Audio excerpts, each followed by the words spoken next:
Which NFC South running back should you be buying this offseason? We'll debate on this episode of the Locked On Dynasty Football Podcast.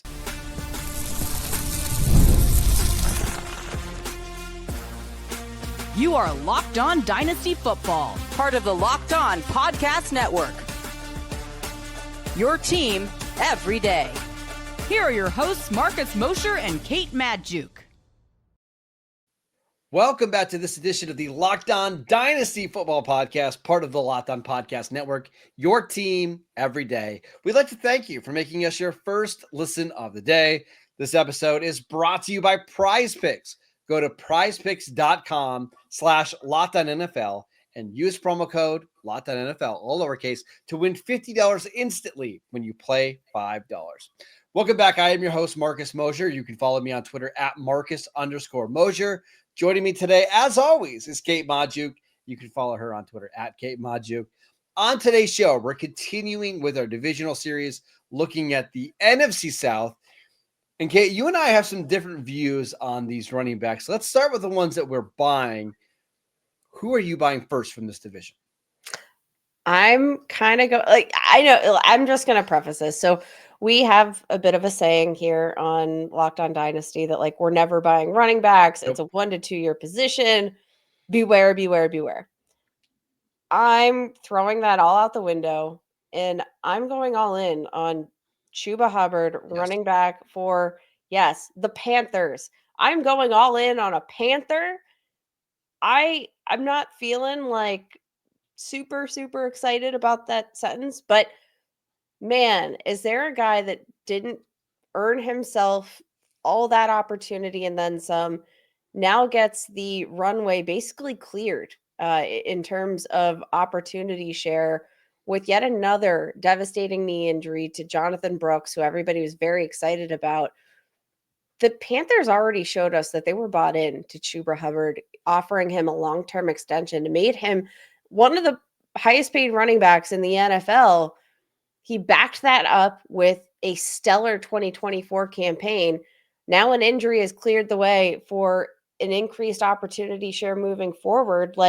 How are we not looking at Chuba Hubbard much closer to a top 12 running back than we are a top 24?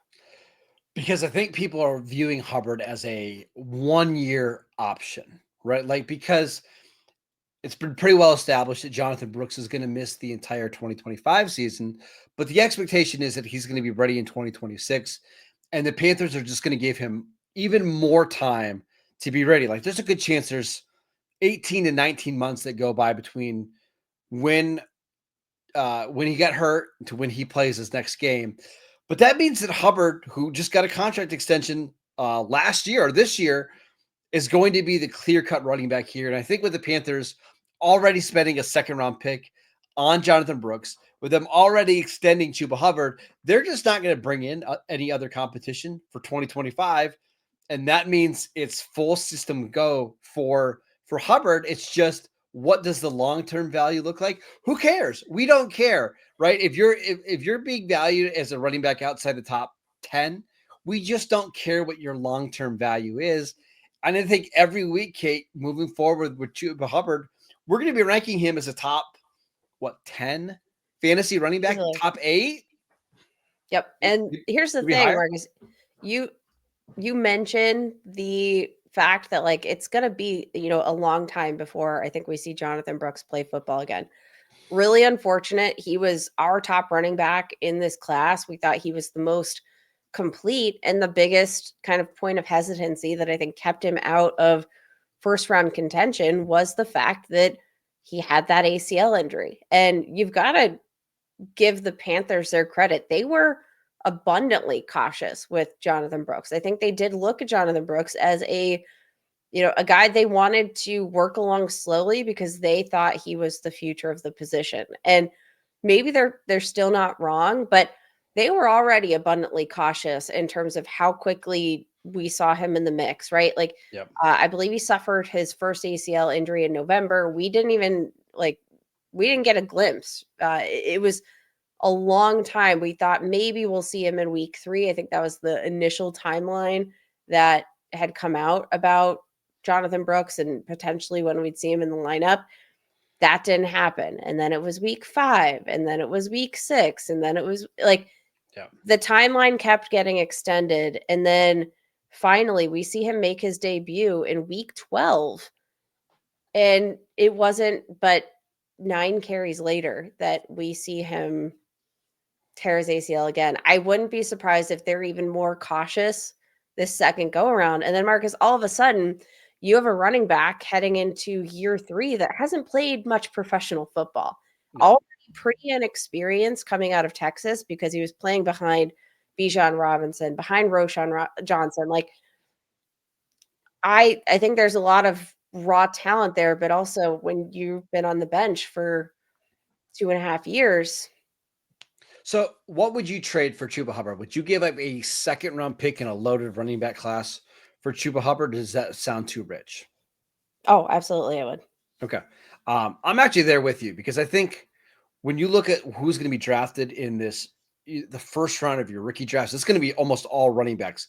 A couple tight ends might be sprinkled in there, maybe a few receivers, but you're probably going to have, of your top 12 picks, 8 of them are going to be running backs. By the time you get to picks 14, 15, 16, you're going to be drafting running backs in probably not great situations. So I would rather have the 1 year of Chuba Hubbard, and then we'll see what 2026 looks like, because this does feel like another running back that's going to be incredibly useful again for us next season.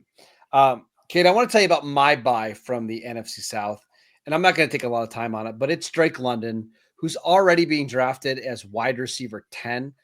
He's going 13th overall. So you're paying top dollar, but I think it's justified. And I think there are a couple of receivers that are going ahead of him that I would just rather have Drake London, who basically had a 1,300 yard, 9 touchdown season last year with the Falcons at age 23, despite playing with a zombie Kirk Cousins and a rookie Michael Penix. I just think Penix, who can drive the ball down the field, is going to be a much, much better quarterback in 2025. Kyle Pitts, I don't think is going to be part of this equation next year. Darnell Mooney is a nice player, but Drake London, I think, is locked into another 150, 160 target season going into 2025 and beyond. I want to buy. I think that's a great call out here. Drake London, a guy that we already believed in, hasn't had the best run of success in terms of quarterback, but what we saw from Michael Penix, I think, to close out this season, once given the opportunity, was absolutely huge. Among quarterbacks with 100-plus pass attempts here in the 2024 campaign, Penix had the 3rd highest accurate plus throw rate per PFF. In terms of uncatchable, inaccurate passes, he was productive. He was accurate. He was, I think, providing you that safe floor that we hadn't seen to this point for the Atlanta Falcons in a long time. 6th highest accurate throw rate. 6th highest. Yeah. That's impressive for a rookie who, came off the bench ice cold, spending most of the year on the sidelines. Like, I'm genuinely impressed. London averaged 117 yards per game with Michael Penix as the quarterback. I mean, again, that's not going to stick. Like, he's probably not going to average that. Yeah. But what we saw from Kirk Cousins this year was just a quarterback that was unable to drive the ball down the field.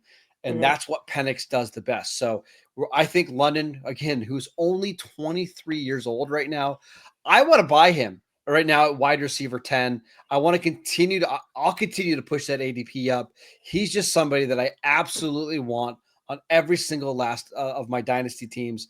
I'm going to make sure I get him. Yeah. And let's not forget that in case you missed our Senior Bowl episode, we talked a lot about how the biggest winner of the wide receivers was like 155 pounds, Tez Johnson. Yes.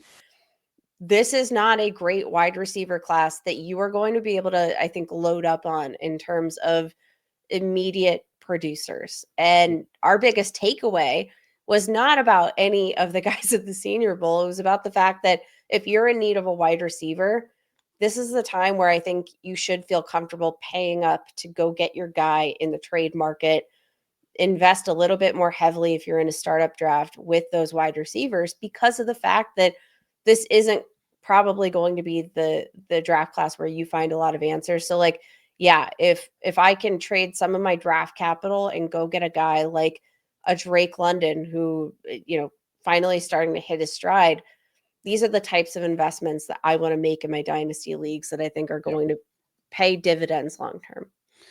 All right, Kay, we haven't had an old-fashioned debate here in a while. Let's talk about Bucky Irving, who you love. Me, not so much. We will get to that next. This episode is brought to you by FanDuel. Super Bowl 59 is here. One game, two teams, endless possibilities, and there's no better way to make every play more exciting than with FanDuel Sportsbook. Whether it's predicting the first touchdown, calling out the MVP, or even betting on the coin toss, FanDuel makes it easy to get in on the action. With live betting all game long, you can adjust your bets as the game unfolds and feel the thrill from kickoff to the final whistle. I was looking at some of the prop bets today. I kind of like Devontae Smith over 70 receiving yards. I just think he's going to be involved. I also like the under on players with rushing attempts for the Chiefs, under 4.5. I think Mahomes, Pacheco, Hunt, maybe Xavier Worthy are the only running backs or only players that get touches. Go check out that one. It's all available on FanDuel right now. Download the app or head to FanDuel.com to get started. Bet just $5, and if you win, you'll score $200 in bonus bets. That is FanDuel.com. Bet with FanDuel, the official partner of Super Bowl 59. Welcome back to the Locked On Dynasty Football Podcast. We are reviewing the NFC South from the 2024 season, looking ahead to the 2025 season. And Kate, let's have a little discussion on Bucky Irving, because we don't hate players, we hate ADPs. So that's my thought here on Bucky Irving. Mm-hmm. I think Bucky Irving is a good NFL running back. He's clearly better than everybody else in that roster. But at RB7 and 28th overall, that's just an ADP that's too high for me. What do you think? I think the ADP is the hardest point to stomach here. But let's talk about Bucky Irving and what he accomplished as a rookie, because we did talk about the fact that, like, okay, there was a difference between Tuesday's show. We had this conversation about how, it's not necessarily you're looking at Travis Etienne and saying he's bad. You're looking at what he did opposite Tank Bigsby, and you say that's bad. I had a very similar experience with Bucky Irving and Rachaad White. I was generally down on Rachaad White because of his inefficiencies throughout his entire career. But, there were a lot of extraneous factors that I was like, well, is he bad? Or, is the offensive line injured? What is it? And then Bucky Irving shows up. And I kid you not, I remember working, and this was within the first couple of weeks of the NFL season. I had my head down. I was typing something. I look up and I see this run from the Tampa Bay Buccaneers. And I said, that was the best run I have ever seen from Rachaad White in his entire career. Guess what? It wasn't Rachaad White. It was Bucky Irving. And the stats all year long back that up. He was one of the most efficient running backs across the board. 5.4 yards per carry as a rookie. Over 1,500 scrimmage yards. A 24.6% first down touchdown rate on rush attempts. 28% missed forced tackle rate. 3.9 yards after contact per attempt. Like, there was not a lot that Bucky Irving did in 2024 as a rookie, as a backup running back, that didn't put him somewhere near the top in virtually every efficiency metric. And the thing is, we've talked about the Buccaneers and what they might do long term. This is a good running back class coming up. The Buccaneers have largely been a team where we're saying, I could picture them kind of skimping out on this running back class. Yes. It's not really a need. So, like, what has you out on Bucky Irving?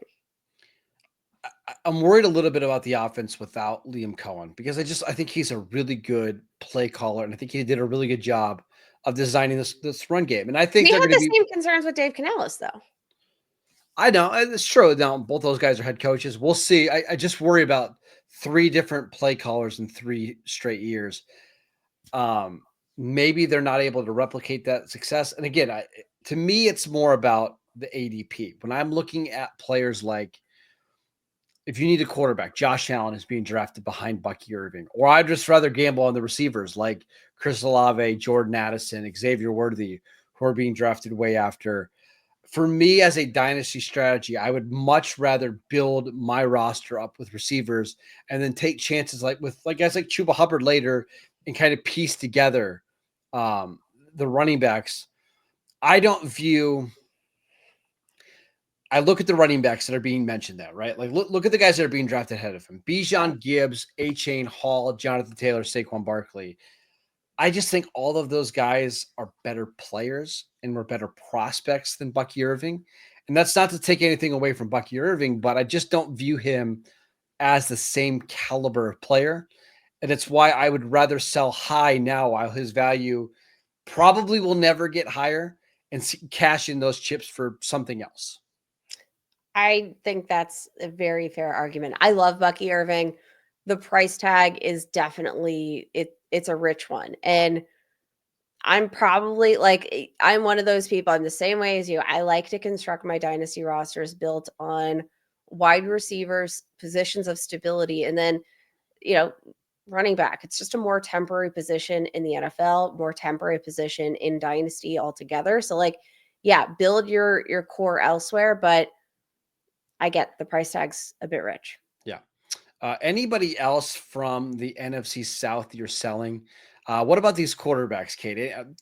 Bryce Young's ADP is up a little bit. Michael Penix's ADP is up a little bit. Or are you looking at these guys as buys? I'm looking at them as net neutrals. Now I'm closer to a buy on Bryce Young. I'm not sold on the rise of Michael Penix, but I don't think it's necessarily gone to the point of egregiousness. He's got the draft capital. He looked the part. He looked like a solid passer. His ADP QB 21. Okay, that's fine for me for a non-rushing quarterback. The player I am looking to sell is actually wide receiver. And that player is Chris Olave. And it's not because of talent, but it is because of situation. It's because of the lack of ceiling we've seen to this point. And at wide receiver 21, and seeing some of the players being drafted behind him, like a Jordan Addison, Xavier Worthy, a Terry McLaurin, DK Metcalf, I think all of these guys have similar, if not higher upsides than we've seen from Chris Olave, at least to this point. And they don't have the concussion history that I think is so concerning for Chris Olave at this point. The other part is, we think Derek Carr is going to be the quarterback next year. Whatever. Big problem, It's not great. It could be worse. Derek Carr one thing is Derek Carr can get the ball to his primary weapon. So it's not a huge issue, but it's also, he's not adding value to Chris Olave. And there's a chance that Derek Carr isn't even the quarterback next year because the Saints still have not hired a head coach. We think it's going to be Kellen Moore. There's just a lot of uncertainty surrounding the Saints team between Olave's health. Rashid Shaheed is coming off a torn ACL.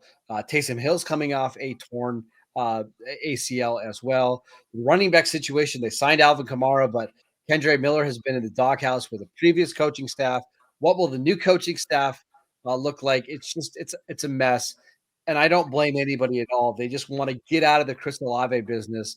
Maybe they feel like they're selling low. Maybe the value can continue to drop if things don't get better. It's just a really unfortunate situation because Olave is a very, very, very good player. I mean, it's honestly, you look at Chris Olave, you look at Garrett Wilson, who's just kind of been in a similar position of just not being on great teams. But man, as long as Derek Carr is the quarterback, and I mean, I think based on their cap situation, it seems probably likely that he's going to be the quarterback at least for this next year if he's not benched at some point. But probably do a bridge to another quarterback, I'm sure. Right? Yeah, but Derek Carr, he has never thrown for more than 32 passing touchdowns. The last time he threw more than 28 touchdowns was back in 2015. Okay. Wow.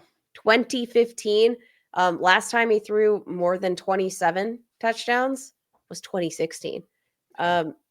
Derek Carr is a quarterback that, yes, he can. I think he's a better game manager than he is a guy that's going to skyrocket your wide receiver 1 to fantasy relevance. Sorry. All right, let's talk about some sleepers from the NFC South. We will get to that next. This episode is brought to you by Betterhelp. What are some of your relationship green flags? We often hear about red flags in relationships that we should avoid, but what if we focus more on identifying the positive signs in our relationships, those green flags? If you're not sure what they look like, therapy can help you identify them, actively practice them, and even embody them and give you that green flag energy yourself, whether you're dating, you're married, you're building a friendship, or just working on yourself. Therapy can help you form relationships that you will love back. Therapy helps you develop healthy boundaries and improve your communication skills.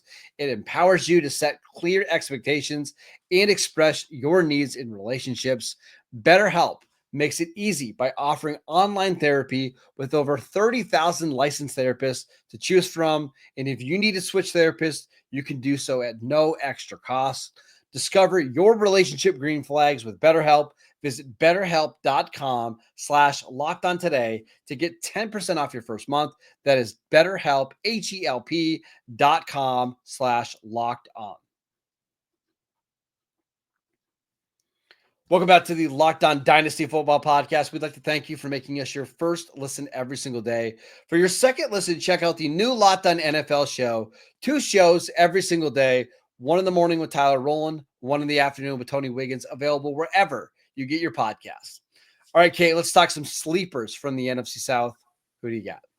I'm going to go ahead and return to the Tampa Bay Buccaneers for who I think could be a potential nice buy at the tight end position. How about K. Dotton, who finished this year as the tight end 11 in fantasy points per game? Took, another leap, saw some pretty solid usage here, ranked 8th among all tight ends in terms of red zone targets, 19th in air yards. But hey, the opportunity in the red zone is largely what I care about. And the Buccaneers might be in a potential position where they might lose a favorite option in the red zone here with Chris Godwin set to hit free agency. K. Dotton, a guy that ranked 7th in routes run among tight ends, led tight ends in terms of 92.9% snap share, 2nd in route participation percentage. Like, I do think the overall usage for K. Dotton has been something that continues to trend up. 632 receiving yards this year, 10.4 yards per reception, 4 receiving touchdowns in 15 games played. Every year, we have seen some improvement from K. Dotton as a receiver. It wouldn't surprise me to see him take a year 4 leap if there is going to be a little bit more opportunity here in the season to come. And one thing we know about the tight end position is that usually these guys tend to get better in year 4, 5, 6, 7. And I just think K. Dotton's a good football player. Like, we saw that this year. Like, time and time again, Baker Mayfield relied on him and he came through in the clutch. I like K. Dotton. He's somebody that I want to bet on. And right now, Kate, he's cheap. Like, you can get him outside of the top, top 15, 16 tight ends, tight end 17 right now. Yep. Sign me up. Like, good offense, good quarterback, ascending player. I'm in. 25 years old. Yeah, exactly. Again, most of these tight ends really don't start to hit their peak until age 27, 28. We saw this with David Njoku. We've seen this with several. George Kittle was another one of these guys. So, yes, 100% in here as well. I'm going Xavier Legette. I'm not a huge fan of Legette, the player, but you are talking about a first-round receiver that doesn't have a lot of competition right now. Like, it's old Adam Thielen. It's Jalen Coker. Jonathan Mingo's gone. We know how great he is because he got traded for a 4th-round pick to my Cowboys. Xavier Legette, wide receiver 49, though. I thought I had it up and down rookie season, dealt with some injuries. But we saw Bryce Young play so much better in the second half of the year. And if I can get a first-round receiver going into year 2 at price wide receiver 49 behind players like, I don't know, Calvin Ridley, Romeo Doubs, Cooper Kupp, who's getting traded apparently over the next couple of days, I'm doing that all day long. Yeah, for sure. And, Legette, he's got this prototypical size, combination, 6'1", 221 pounds, smaller hands, but in general, like a more explosive player than I think you'd probably usually give him credit for at his current build. 79th percentile in terms of his broad jump, 91st percentile in his vert production. Like he, I think, is a better athlete than you would want to give him credit for, given his size and given the fact that we did see that upward trend for Xavier Legette, the offense in general, Bryce Young. That makes me a little bit more comfortable buying into Xavier Legette. And wide receiver 49, I was a little bit more bullish about Xavier Legette. I loved what he did in his final season in college, and he was one of these late breakouts that I think a lot of people were kind of like, we don't like a late breakout, right? No. And he was that late breakout, but I just thought the tape complemented just how good those breakout numbers were. I like Xavier Legette. I like the price, and I like the opportunity of getting what could be a primary pass catcher in an ascending offense for cheap. I guess I look at like somebody like Quentin Johnston, who was another late breakout. Now Legette's older than Quentin Johnston, but we saw Johnston make a pretty decent leap from year 1 to year 2. Where the expectations are still pretty low there, but I just wouldn't be surprised if Legette goes from 500 yards to 850 yards. And yeah, that's not necessarily fantasy relevant, but I do think he's somebody who is ascending, right? And you can get him basically for a song right now. He's being drafted, 92nd overall. It's not that big of a risk to take on somebody who is as big and as athletic. It just isn't in a very crowded receiver room right now. Love it. I think we found ourselves a nice gem in the rough. All right, that is it for today's show. We want to thank you for making Locked On Dynasty Football your first listen every single day. Go check out the channel on YouTube. We are free and available on all platforms. Go follow Kate on Twitter at Kate Majuk. I'm at Marcus_Mosher. We're going to preview Super Bowl 59 on Friday. We'll talk about some of the players that we're keeping an eye on, some of the biggest storylines. So make sure you check that out. Again, go download the Locked On Dynasty Football podcast wherever you get your podcasts, and we will see you right back here tomorrow.